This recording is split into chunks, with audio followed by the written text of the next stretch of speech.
ኢትዮጵያ የሪል ስቴት ዘርፍ ውስጥ የአፓርትመንት መልክ ምን መምሰል ይኖርበታል የሚለው ነገር ትንሽ ዘርዘር ባለ ሁኔታ ለመግለጽ ሞክራለሁ። አፓርትመንት ምንድነው ምንስ ማለት ነው ከሚለው ሐሳብ ነው የምንጀምረው።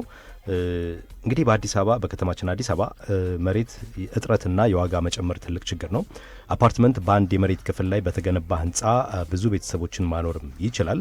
የካምብሪጅ ዲክሽነሪ አፓርትመንትን ሲተረጉመው እንደዚህ የሚል ትርጉም ይሰጠዋል።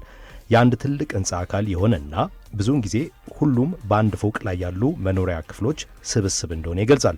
በዚህ ትልቅ ህንጻ ውስጥ ነዋሪዎች በጋራ የሚጠቀምባቸው የጋርዮሽ የሆኑ ነገሮች አሉ። ለምሳሌ ያህል በጣም መንገድ መውጫና መግቢያዎች፣ አሳንሰር ወይም ሊፍት፣ የመኪና ማቆሚያ ቦታዎች፣ መተላለፊያዎች፣ ጥበቃና ከጥበቃ ጋር የተያያዙ ነገሮች እንግዲህ በጋራ መጠቀሚያነት ውስጥ ይኖራሉ በአፓርትመንት ደረጃ። ሁለተኛው በኢትዮጵያ የሚገኙ ዋና ዋና የአፓርትመንት አይነቶች እንዴት ያሉ ይሆናል የሚለው ጥያቄ ይነሳል። ብዙ ጊዜ ብዙዎቻችን የምናውቀው ነገር አፓርትመንት ሲባል ያው የመኖሪያ ህንጻ ነው። እችኛዋን መረጃ ሁላችንም ትኖረናለች። ነገር ግን በኢትዮጵያ የሚገኙ ዋና ዋና የአፓርትመንት አይነቶች 3 ናቸው። የመጀመሪያው የመንግስት ኮንዶሚኒየም ነው። ሁለተኛው ደግሞ የግል ሪል ስቴት አፓርትመንቶች ናቸው። ሶስተኛ ለኪራይ ብቻ የተገነቡ አፓርትመንቶች አሉ። ለኪራይ ብቻ ተብለው ምናልባት ዘርዘር ባለ ሁኔታ ለማየት ያህል የመንግስት ኮንዶሚኒየምን ስንመለከት በ1997 ዓ.ም ጀምሮ በመንግስት የተጀመረ የቤት ልማት ዘርፍ ነው። በ2030 ፕሮግራም ተጀምሮ በኋላ በ2005 ዓ.ም አካባቢ ወደ 40-60 ተጨማሪ ፕሮግራሞችን አካቶ ሲሰራበት የነበረ ነው። ዓላማውም እንግዲህ ለዝቅተኛና መካከለኛ ገቢ ያላቸው ዜጎች የቤት ባለቤት ለማድረግ ታስቦ የተጀመረ እንደነበረ ይታወቃል። ብዙ ጊዜ በመንግስት ኮንዶሚኒየም ቤቶች መጠናቸው ያው ከስቱዲዮ ጀምሮ ባለ 1 መኝታ፣ ባለ 2 መኝታና ባለ 3 መኝታ ክፍሎች እያልን መሄድ እንችላለን። ነገር ግን የመንግስት ኮንዶሚኒየም ጋር የነበሩ ችግሮች ምንድናቸው ብለን ስናይ የግንባታ ጥራት ልዩነት፣ የአስተዳደራዊ ድክመት የሚስተዋልበት እንደነበረ ሁላችንም የምናውቃቸው እውነቶች ናቸው።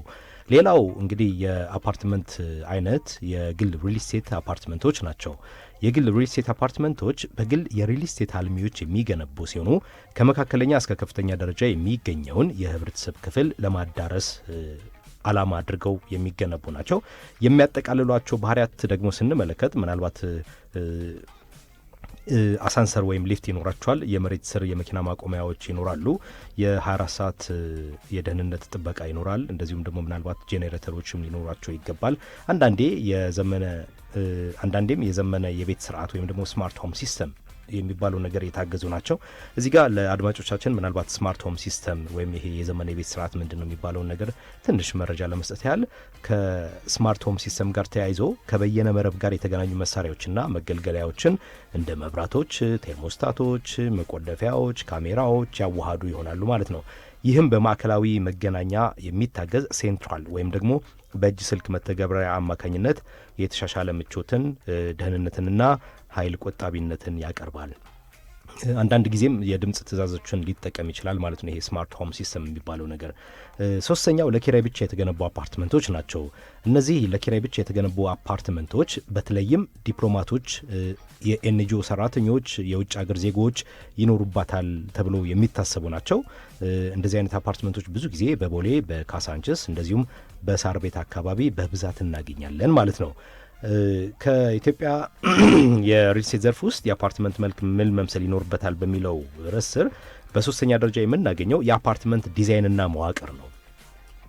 የአፓርትመንት ዲዛይንና መዋቅር ሲባል የአፓርትመንት የክፍል አይነቶች ይኖራሉ። ቀደም ሲል ይሄ ከመንግስት የኮንዶሚኒየም ቤቶች ጋር ተመሳሳይ ነው። ከስቱዲዮ ጀምሮ እስከ 1 መኝታ እስከ 2 መኝታና እስከ 3 መኝታ፣ ምናልባት 3ኛ መኝታ ላይ የሰራተኛን ክፍል ሊኖር ይችላል። ስቱዲዮ ደግሞ ሲባል ብዙ ጊዜ በአንድ ክፍል ሆኖ መኝታና ሳሎን በአንድ ላይ ያጠቃለለ ነው የሚሆነው። ሁለተኛ የአፓርትመንት ዲዛይንና መዋቅር ስር የተለመዱ የዲዛይን ጉዳዮች ይኖራሉ። ብዙዎቻችን ልብ እንልናቸው የሚገቡ አንደኛው የተፈጥሯዊ ብርሃንና ንፋስን በተመለከተ ነው። የተፈጥሯዊ ብርሃንና ንፋስ በሚገባው መልኩ በአስፈለገው መጠን ይተላለፋሉ ወይ የሚባሉ ነገሮችን ያማክላሉ። ከዛ በመቀጠል ባልኮኒዎች ይኖራቸዋል። እንደዚሁም የእሳት መከላከያ ወይም ደግሞ የእሳት አደጋ ቢፈጠር የመውጫ በሮች፣ የመውጫ መንገዶች ይኖራሉ። ሶስተኛው በአራተኛ ደረጃ የምናየው የአካል ጉዳተኛ ተደራሽነትን የሚያረጋግጡ ናቸው። የአካል ጉዳተኛ ተደራሽነትን የሚያረጋግጡ ናቸው ሲባል ለሁሉም የአካል ጉዳተኞች በተቻለ መጠን የሚመች የመውጫ መግቢያ ሁኔታዎችን ያጠቃልላሉ። ምናልባት አሁን ይሄ ከህንፃ ግንባታ ጋር ተያይዞ የሚነሱ ሀሳቦች አሉ። በከተማችን አሁን እያስተዋልናቸው ያለ ነው። በተለይ ደግሞ ከቅርብ ዓመታት ወዲህ የአካል ጉዳተኞችን ተደራሽ ለማድረግ በበርካታ ህንፃዎች ላይ ለአካል ጉዳተኞች የሚመቹ አይነት መወጣጫዎች እየተሰሩ ይገኛሉ። ይሄ በጣም የሚደገፍና ይበል የሚያስብል ጉዳይ ነው። ከዚህ ጋር ተያይዞ አራተኛው የህግና የአስተዳደር ማዕቀፍ ነው። የህግና የአስተዳደር ማዕቀፍ ሲባል ለምሳሌ የህግ መሰረቶች ይኖራሉ። የኢትዮጵያ የኮንዶሚኒየም አዋጅ ይኖራል። የከተማ መሬት አስተዳደር ጉዳዮችም አብረው ይኖራሉ። ከዚህ ጋር ተያይዞ የአፓርትመንት አስተዳደር ሲባል የቤት ባለቤቶች ማህበር ይኖራሉ። በአንድ አፓርትመንት ውስጥ የጋራ የሆኑ የቤት ባለቤቶች ማህበር ወይም ደግሞ ኮሚቴዎች ይኖራሉ። ከዛ ምናልባት የጋራ ወጪዎችን የሚሸፈኑባቸው ሁኔታዎች ይኖራሉ። ለምሳሌ ከጥበቃ ጋር ተያይዞ የሚከናወኑ ክፍያዎችን ማለት ነው። በሶስተኛነት የጋራ ንብረት ጥገና ሊኖር ይችላል። ምናልባት በአፓርትመንቱ ላይ ሊደርሱ የሚችሉ አነስተኛ ጉዳቶችን በተመለከተ እነዚህ የቤት ባለቤቶች ማህበር ወይም ኮሚቴዎቹ በጋራ ነገሮችን እያሰናሰኑ የጋራ ንብረት ጥገና ላይ የሚሳተፉ ይሆናል። በአምስተኛ ደረጃ የምንመለከተው ኢኮኖሚያዊና ማህበራዊ አስፈላጊነት ነው። ኢኮኖሚና ማህበራዊ አስፈላጊነት ሲባል በኢትዮጵያ የሪል ስቴት ዘርፍ ውስጥ የአፓርትማ መልክ ምን መምሰል አለበት ከሚለው ሀሳብ ጋር ተያይዞ የኢኮኖሚያዊና ማህበራዊ አስፈላጊነቱ በጣም ላቅ ያለ ነው። ቀደም ሲል በተደጋጋሚ ገልጭ ያለው በአዲስ አበባ የመሬት እጥረት እና የዋጋ መጨመር ራሱን የቻለ በጣም ትልቅ ችግር ነው። አፓርትመንት ግን በትንሽ ቦታ ላይ በተሰራ ህንፃ በርካታ ቤተሰቦችን ማኖር ይችላል። ይህም ኢኮኖሚ ጠቀሜታው በጣም ላቅ ያለ ነው። ከዚህ ጋር ተያይዞ ኢኮኖሚና ማህበራዊ አስፈላጊነቱ ላይ ምናልባት ዘርዘር ያለው ሀሳቦች ማየት ሳይኖርብን አይከርም። የመጀመሪያው ኢኮኖሚ ጠቀሜታው የመሬት ቁጠባ ነው። የመሬት ቁጠባ ሲባል በተደጋጋሚ ተናግሬያለሁ። በአነስተኛ ቦታ በጣም በርካታ ሰዎችን ማኖር ይችላል ማለት ነው። ከዚህ ጋር ተያይዞ የስራ እድል ፈጠራ አለ፣ የኪራይ ገቢ አለ። ይህ የኢኮኖሚ ጠቀሜታ ብቻ አይደለም፣ ማህበራዊ ጠቀሜታውም የጎላ ነው። አንደኛው ነገር የከተማ መስፋፋትን መቆጣጠር ይቻላል። ከዛ በተጨማሪ ደግሞ የአገልግሎት ቀረቤታም አለው። ለምሳሌ የትራንስፖርት፣ ትምህርት ቤት እንዲሁም የሕክምና ተቋማት በዙሪያው ሊገኙ ይችላሉ። ይሄ ከመሰረተ ልማት ጋር ተገናኝቶ ማለት ነው። እንደ ምሳሌ ልንገራችሁና ምናልባት በትንሽ ቦታ ብዙ ሰዎችን ማኖር ይቻላል ከሚለው ሀሳብ አንጻር ለምሳሌ በ1000 ካሬ ሜትር መሬት ላይ ምናልባት በጣም ብዙ ሰራን ከተባለ ከ10 እስከ 15 ቤቶችን ይሄ ቪላ ቤቶችን እንደሚባሉ የተለመዱ አይነት ቤቶችን መስራት እንችላለን።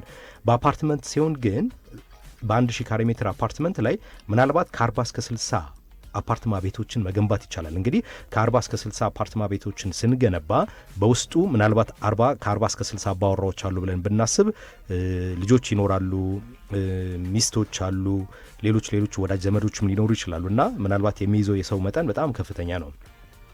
ሶስተኛው የስራ ዕድል ፈጠራ ጋር የተገናኘ ነው። የአፓርትማ ግንባታ ሂደት በብዙ ደረጃዎች የስራ ዕድሎችን ይፈጥራል። ለምሳሌ በቀጥታና በተዘዋዋሪ እንኳን ብለን በሁለት መንገድ ብንከፋፍለው በቀጥታ የኮንስትራክሽን ሰራተኞች ይኖራሉ።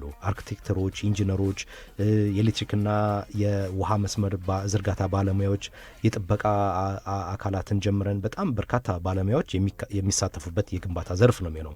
በተዘዋዋሪ ደግሞ የሲሚንቶ፣ የብረት፣ የእንጨት ኢንዱስትሪውን ያነቃቃል፣ ተሳታፊም ያደርጋል።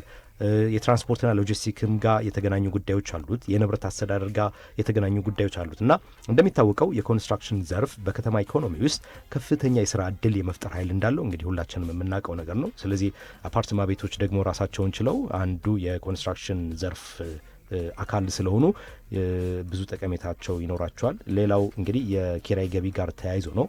የአፓርትማ ቤቶች ለባለቤት ለአልሚዎችና ለከተማ ኢኮኖሚ የቆይታ የረጅም ጊዜ ገቢን ይፈጥራሉ። በኢትዮጵያ የኪራይ ጥያቄ ከፍተኛ ነው። በጣም በርካታ ሰዎች በኪራይ ቤቶች ይኖራሉ። በዚህም አፓርትማ ቤቶች ከባህላዊ ቤቶች ወይም ደግሞ ከተለመዱ አይነት ቤቶች ከምንለው ከሌላው ይልቅ የተሻለ የኪራይ ገቢ ያላቸው፣ ዋጋቸውም ይጨምራል። በመሆኑም ለከተማ ወይም ለአገሪቱ የሚያስገኘው የግብር መጠን በቀላሉ የሚገመት እንዳልሆነ ያው እናውቃለን እና እንረዳለን። ሌላው ከአፓርትማ ቤቶች ጋር ምን መምሰል አለበት ተብሎ የሚያያዘው ችግሮች ይኖራሉ። አፓርትማ ቤቶች ሲገነቡ ምናልባት ረዘም ያለ ጊዜም ስለሚወስዱ ችግሮች ይኖራሉ። ከነዚህ ችግሮች ውስጥ አራቱን እንኳን እንደዚሁ በወፍ በረር ብንቃኛቸው አንደኛው የግንባታ ዋጋ መጨመር ነው። እንግዲህ ከዶላርና ከሀገራችን የገንዘብ ሁኔታ ጋር ተደማምሮ የግንባታ እቃዎች በየጊዜው ይጨምራሉ እና እነዚህ አይነት ችግሮች አሉ። ከዛ የፋይናንስ እጥረት ሊገጥም ይችላል። የፋይናንስ እጥረት ሲባል እንግዲህ የሞርጌጅ ብዙ ጊዜ እናገረዋለሁ ይሄን ነገር በአዲስ አበባ ወይም ደግሞ በሀገራችን ኢትዮጵያ በአጠቃላይ ለቤት ልማቱ ዘርፍ ብቻ ተብሎ የተቋቋመ ባንክ የለም። ይሄ የሞርጌጅ ስርዓት የሚባለው ነገር በጣም ደካማ ነውና ከዚህ ጋር ተያይዞ ችግሮች አሉ። ከዛ የጥራትና ቁጥጥር ድክመትም ይኖራል። ምናልባት እንደ አስተዳደርም እንደ ግለሰብም እንደ ሙያም እንደዚህ አይነት ነገሮች መታሰብ ይኖሩባቸዋል። አብሮም የአስተዳደር ችግሮች ይኖራሉ ማለት ነው። እንግዲህ እነዚህ ችግሮች እነዚህ መምሰል አለባቸው ብለን ካልን የወደፊት የአፓርትማ አይነቶች እንዴት ሊሆኑ ይችላሉ? ምክንያቱም ዘመናዊነት በከፍተኛ ሁኔታ ወደ ሀገራችን እየገባና እየተስፋፋ ያለበት ሁኔታ እንዳለ ነው። ስለዚህ የወደፊት የአፓርትማ አይነቶች እንዴት ሊሆኑ ይችላሉ? የመካከለኛ ገቢ ያላቸው ሰዎች ላይ ያተኮረ የቤት ልማቶች ላይ ሊያተኩሩ እንደሚችሉ እንገምታለን። ለምን ይህን አስፈላጊ ሆነ ብለን የሚነሱ ጥያቄዎች ሊኖሩ ይችላሉ። እንግዲህ በሀገራችን ኢትዮጵያ የመኖሪያ ገበያ በሁለት ጠርዞች ነው የሚንቀሳቀሰው። አንደኛው ዝቅተኛ ገቢ ለምሳሌ የመንግስት ኮንዶሚኒየምን ጨምሮ የግል ቤትን ተከራይቶ የሚኖሩ ሰዎችም ይኖራሉ። ከዛ ደግሞ ከፍተኛ ገቢ ያላቸው ሰዎች ይኖራሉ። አፓርትመንቶችና ዘመናዊ ቪላ ቤቶች ላይ ተከራይቶ የሚኖሩ ማለት ነው። ነገር ግን መካከለኛ ገቢ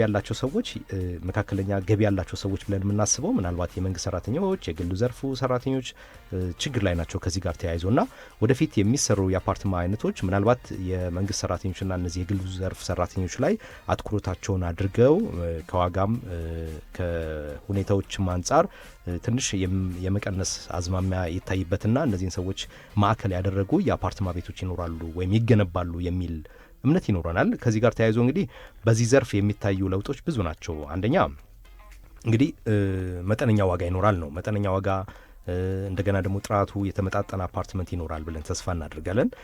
በመጠን አነስ ያሉ ነገር ግን የተሻለ ምቾትና ውበት የተላበሱ ሞርጌጅና የመኖሪያ ቤት ስርዓት በማሻሻል ለውጦች ይኖራሉ ብለን አሁንም እናምናለን። እምነታችን መቼም ያው በዚህ ጉዳይ አይቆምምና ከዚህ ጋር ተያይዞ በአንድ ሀገር ውስጥ የመካከለኛ ገቢ ያላቸው ሰዎች መኖሪያ ቤት ችግሮችን መቅረፍ መቻል ለተረጋጋ የከተማ ህይወት ድርሻው የጎላ እንደሆነ ብዙዎቻችን የሚያስማማን ጉዳይ ነው። ከዛ በሌላኛው ነጥብ ደግሞ ሲነሳ የዲጂታል አስተዳደር ስርዓቶች ይዘረጋሉ የሚል እምነት ይኖረናል። የዲጂታል ስርዓት ማለት ምንድን ነው? ዲጂታል የንብረት አስተዳደር ስርዓት ማለት ኪራይ ክፍያን፣ የአገልግሎት ክፍያዎችን፣ ጥገናዎችን፣ ደህንነቶችን፣ ነዋሪዎችን በአጠቃላይ እነዚህ ጉዳዮችን የሚያስተዳድር ግንኙነት በመተግበሪያ ወይም ደግሞ በዌብሳይት መድረክ መቆጣጠር መቻል ማለት ነው። ሌላኛው ነጥብ አረንጓዴ ህንፃዎች ወይም ደግሞ ግሪን ቢልዲንግስ የሚባሉ ነገሮች አሉ። ምናልባት ትንሽ ይችን ለማብራራት ያህል አረንጓዴ ህንፃዎች ወይም ግሪን ቢልዲንግስ የሚባሉ ምንድን ነው? አረንጓዴ ህንፃ ማለት በግንባታ በኃይል አጠቃቀምና በአካባቢ ተጽዕኖ ዝቅተኛ የሆነ ህንፃ ማለት ነው። በኢትዮጵያ የሚታዩ የወደፊት አቅጣጫዎች አሉ። ከዚህ ከአረንጓዴ ህንፃ ጋር ተገናኝቶ የፀሐይ ኃይል ይኖራል፣ የውሃ ቁጠባ ይኖራል፣ ተፈጥሯዊ ነፋስና ብርሃን ይኖራሉ። የሀገር ውስጥ የግንባታ እቃዎችን እስከ መጠቀም የሚደርሱ ጉዳዮች ይኖራሉ። የዚህ ጉዳይ ጥቅም የኤሌክትሪክና የውሃ ወጪን ይቀንሳል፣ የአካባቢ ጥበቃ እንደዚሁም የህይወት ጥራትን ያሻሽላል ብለን ተስፋ እናደርጋለን። የተባበሩት መንግስታት ሀቢታትና IFC የተባለ አረንጓዴ ህንፃ በአፍሪካ ከተሞች ውስጥ ዋና የወደፊት አቅጣጫ መሆኑን የሚያመላክቱ የተለያዩ ሪፖርቶች ያወጣሉ። ከዘመናዊ አፓርትማ ጽንሰ ሀሳቦች ጋር ተገናኝቶ የመጨረሻው ሀሳብ የሚሆነው ዲጂታል ቴክኖሎጂን መጠቀም መቻል ነው። ዲጂታል ቴክኖሎጂ መጠቀም መቻል ሲባል መብራት፣ ውሃ፣ ደህንነት፣ ኃይል፣ መግቢያና መውጫዎችን በጠቅላላ ወደ ዲጂታላይዝ ወደ ማድረግ ሲስተም የምንገባ ወይም ዲጂታላይዝ ወደ ማድረግ ስርዓት የምንገባ ነው የሚመስለን እና የወደፊት ሁኔታዎቹ በጣም ጠንካራ ናቸው። ከዚህ ጋር ተያይዞ ማህበራዊና ኢኮኖሚያዊ ጥቅሞች ይኖሩታል። ለምሳሌ የኃይል ቁጠባ ይኖራል፣ ደህንነት ማሻሻል ይኖራል፣ የንብረት ዋጋ መጨመር ይኖራል እና ሳጠቃልለው ባጭሩ አፓርትመንት ምንድን ነው? ምንስ ማለት ነው? በኢትዮጵያ የሚገኙ ዋና ዋና የአፓርትመንት አይነቶች እንዴት ያሉ የሆኑ፣ የአፓርትመንት ዲዛይንና መዋቅሩ ምን ይመስላል፣ የህግና አስተዳደር ማዕቀፎቹ ምን ይመስላሉ፣ ኢኮኖሚና ማህበራዊ አስፈላጊነት ውስጥ ምን ይመስላል፣ እንደዚሁም ዋና ችግሮችና የወደፊት የአፓርትመንት አይነቶቹ እንዴት ሊሆኑ ይችላሉ የሚሉትን ጥያቄዎች በተወሰነ መልኩ ለማብራራት ሞክሬያለሁ። ምናልባት ከዚህ ጋር ተያይዞ የተሻሉ ንባቦችን የተሻሉ መረጃዎችን ከፈለጋችሁ እንግዲህ ምንጮቻችን የዓለም የኢኮኖሚ ፎረም፣ የስማርት ከተሞችና ስማርት ህንፃዎች ሪፖርቶች፣ የከተማ ልማት ኮንስትራክሽን ሚኒስቴር፣ የኢትዮጵያ ብሔራዊ የከተማ ልማትና ቤቶች ፖሊሲ ሰነዶች፣ እንደዚሁም አይኤፍሲ ወይም ደግሞ ዓለም አቀፍ የፋይናንስ ኮርፖሬሽን አረንጓዴ ህንፃዎች ገበያና ትራንስፎርሜሽን ፕሮግራም በአፍሪካ የሚሉ ሪፖርቶችን ለማየት ሞክሬያለሁ ማለት ነው።